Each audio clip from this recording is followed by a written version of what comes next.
नमस्कार दोस्तों, lecture number 26 है, जलियांवाला बाग हत्याकांड पढ़ेंगे। लेक्चर नंबर 26 किसका है? जो राष्ट्रीय आंदोलन चल रहा है ना, उसका लेक्चर नंबर 26 है। कंप्लीट पढ़ लीजिएगा। जलियांवाला बाग हत्याकांड भैया 13 अप्रैल 1919 को घटना हुई थी। इसको पढ़ाने से पहले दो पंक्ति में आपको बताना चाह रहा हूँ। खुशबू बन के महका करेंगे हम लहलहाती हर फसलों में, सांस बन के गुनगुनाएंगे आने वाली हर नस्लों में। जी हाँ दोस्तों, जलियांवाला बाग हत्याकांड ऐसा नरसंहार हमारे इतिहास में हुआ है जिसको सोचकर भी रूह कांप जाती है। 13 अप्रैल 1919 को राक्षस बन बैठे थे अंग्रेज, जिन्होंने हमारे हजारों जो पूर्वज थे उनको हमसे छीन लिया, तड़पा तड़पा के गोली मारी। उन्हीं की हम बात करने वाले हैं। अमृतसर जगह पंजाब में है, वहीं पर ये जलियांवाला बाग है जहाँ हत्याकांड हुआ था।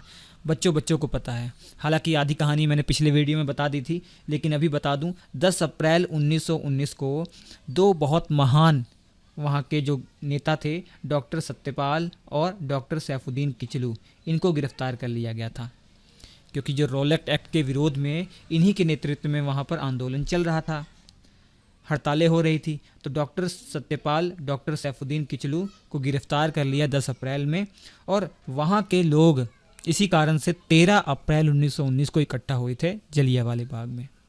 लेकिन आपको पता है, पंजाब का उस समय जो लेफ्टिनेंट गवर्नर था, यहाँ कंफ्यूज नहीं होंगे, पंजाब का लेफ्टिनेंट गवर्नर जो बहुत बड़ी पोस्ट थी, उसका नाम था माइकल ओ डायर। इसी को तो हमारे जो उधम सिंह हैं उन्होंने गोली मारी थी 1940 में। एक और आएगा माइकल आर डायर, वो भी मैं बताता हूँ। ये सैनिक कमांडर था, ये छोटी पोस्ट पर था, ग्राउंड पे वहाँ पर था। इसका नाम था आर डायर, ठीक है, माइकल आर डायर, मतलब इसका पूरा नाम था रेगनेल्ड एडवर्ड हैरी डायर। इसको सारी शक्तियाँ सौंप दी। पंजाब में जो मार्शल लॉ लगा दिया था, किसने लगाया था? माइकल और डायर ने मार्शल लॉ लगाया था, मतलब सेना का रूल लगा दिया था। अब सेना के हाथों में पूरी पावर थी। चुपके से मार्शल लॉ लगा दिया गया, और इंडियंस को जो इकट्ठा हुए थे उनको उतनी खबर नहीं थी। और 13 अप्रैल को जब सब इकट्ठा होते हैं, वैसाखी वाले दिन, अमृतसर के जलियांवाले बाग में किसके नेतृत्व में? हंसराज के नेतृत्व में एक सभा का आयोजन होता है। 20,000 से ज़्यादा लोग वहाँ शामिल होते हैं।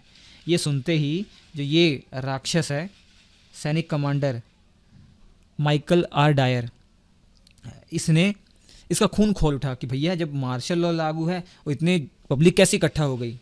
तो ये अपने पुलिस वालों को बुलाता है, और जो पूरा ग्राउंड था वो एक ही तरफ से खुला हुआ था, वो भी छोटी सी उसमें जगह थी, छोटा सा रास्ता था, वहाँ से एंटर करता है और अपने जो भी जितने भी पुलिस वाले थे उनको पूरा ऐसे लाइन में लगा देता है, और धड़ाधड़ गोलियाँ चलाना शुरू कर देता है।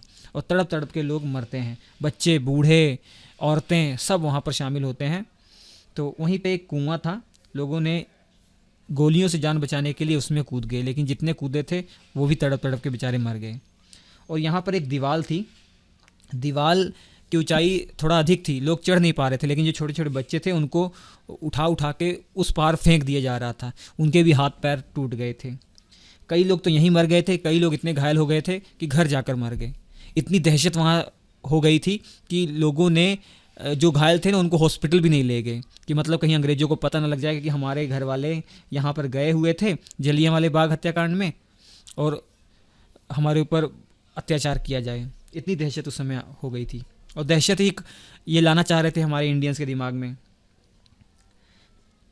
ऐसा बताया जाता है कि जो रेगनेल डायर था, इसने 1650 राउंड फायरिंग करवाई। 1650 गोलियां नहीं, 1650 राउंड, मतलब एक बार में जितनी भी गोलियां बंदूक में है वो पूरी चल जाए तो उसको एक राउंड बोला जा रहा है। ऐसे 1650 राउंड गोलियां चलवाई।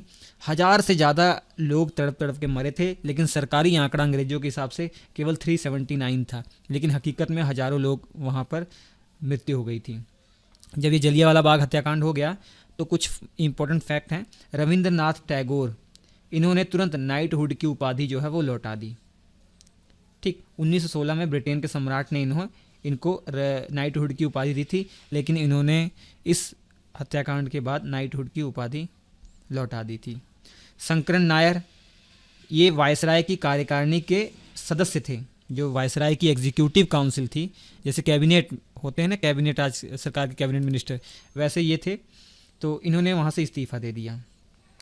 दीन बंधु एंड्रयूज़, ये थे तो इंग्लैंड के, लेकिन भारत से ज़्यादा प्रेम करते थे। तो इन्होंने बताया कि जानबूझकर की गई ये हत्या है।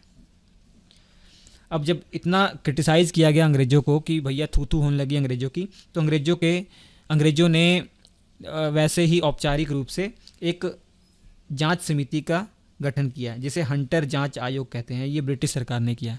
लेकिन वहीं कांग्रेस ने भी एक कमेटी गठित की, इंक्वायरी कमेटी, हिंदी में तहकीकात कमेटी कहा जाता है। ये कांग्रेस के द्वारा गठित हुई। तो इन दोनों कमेटियों के बारे में समझ लीजिए। पहले हम बात करेंगे हंटर जांच आयोग। ये 14 अक्टूबर 1919 को गठित की गई। ये देख लीजिए कांड कब हुआ था, 13 अप्रैल 1919 को, और ये अक्टूबर में गठित की जा रही है। इसमें इंडियंस भी थे। इसमें कौन कौन से इंडियन सदस्य थे? चीमन लाल सीतलवाड़, जगत नारायण, साहबजादा सुल्तान अहमद। ठीक। और किसकी अध्यक्षता में थी? ये विलियम हंटर है ना, विलियम हंटर, ये तस्वीर है, विलियम हंटर की अध्यक्षता में इस आयोग का गठन किया था। इसने 1920 में अपनी रिपोर्ट प्रस्तुत की। ठीक है, अगले साल 1920 में अपनी रिपोर्ट प्रस्तुत की। तो डायर की गलती तो माना इन्होंने, डायर की गलती माना, लेकिन उसे केवल नौकरी से ही निकाला गया, उसे कोई सज़ा नहीं दी गई। यहाँ पर नौकरी से जब निकाल दिया गया तो वो ब्रिटेन जब उसको भेजा गया ना, ब्रिटेन में उसका बहुत सम्मान हुआ। ब्रिटेन में उसको इतना सम्मान हुआ, वो भी जो वहाँ की पार्लियामेंट थी उसने सम्मान दिया। तो इसको ब्रिटिश साम्राज्य का रक्षक बताया गया। ठीक।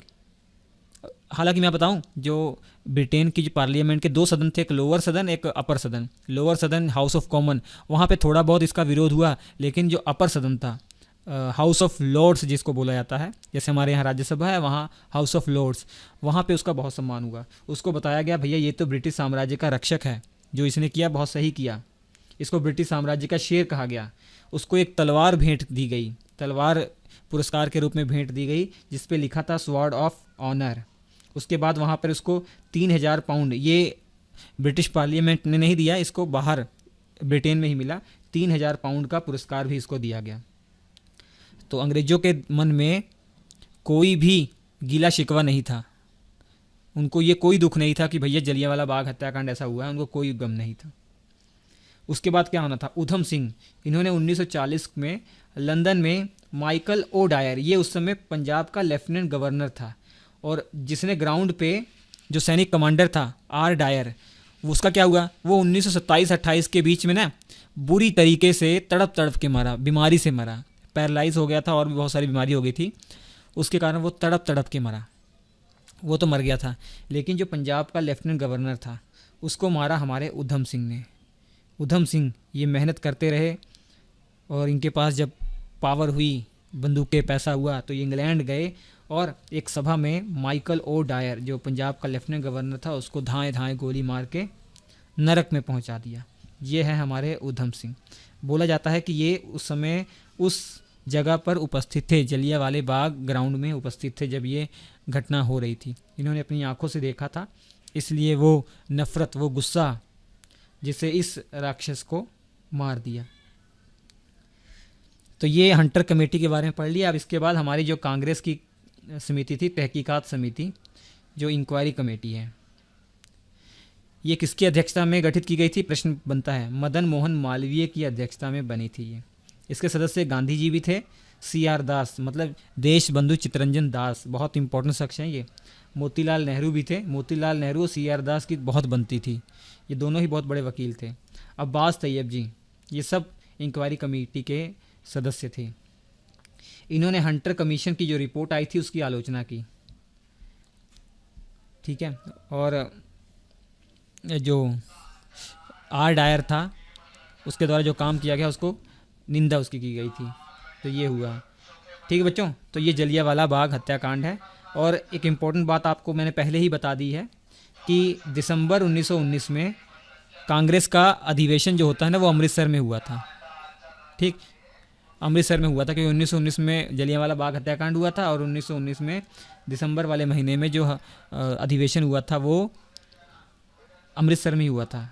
तो यहाँ एक प्रश्न आपसे बनता है, मैं बता चुका हूँ पिछले ही वीडियो में, इसका जिक्र मैंने किया हुआ है कि भैया 1919 में जो अमृतसर का अधिवेशन है, अमृतसर में अधिवेशन हुआ था, उसकी अध्यक्षता किसके द्वारा की गई थी? ये आपको कमेंट बॉक्स में बताना है। मैं देखता हूँ कौन बता पाता है। अगले वीडियो में उसका नाम भी मैं बताऊँगा जिसने पहले बताया होगा। तो नेक्स्ट वीडियो में बच्चों हम पढ़ेंगे खिलाफत आंदोलन 1920 से 1924 के बीच में चलेगा और असहयोग आंदोलन 1920 से 1922 के बीच में चलेगा। ये दोनों को एक साथ इसलिए पढ़ना होता है क्योंकि खिलाफत आंदोलन एक मुस्लिम आंदोलन था। इसका भारत की राजनीति से, भारत की स्वतंत्रता संग्राम जो भी चल रहा है, इससे कोई भी लेना देना नहीं था। ये एक खलीफा के पोस्ट के लिए थी, तुर्की के जो खलीफा थे उनके लिए ये आंदोलन चलाया जा रहा था। लेकिन गांधी जी ने इसमें अपना जो है एक मौका देखा और भारत में असहयोग आंदोलन को और खिलाफत आंदोलन को मिला दिया ताकि हिंदू और मुस्लिम की एकता बनकर अंग्रेज़ों के खिलाफ आए। हालांकि दोनों के लक्ष्य अलग अलग थे, लेकिन लड़ाई तो सेम थी। लड़ाई तो जो थी वो एक ही के खिलाफ थी ना, अंग्रेज़ के खिलाफ थी। ठीक, तो ये हम अगले वीडियो में पढ़ेंगे, खिलाफत आंदोलन और असहयोग आंदोलन। ये जो आंदोलन मिलाया गया था, हिंदू और मुस्लिम आंदोलन, इसको बहुत लोगों ने क्रिटिसाइज़ भी किया था। मोहम्मद अली जिन्ना ने ही क्रिटिसाइज़ किया था, सबसे पहला ये बात उठ जाती है।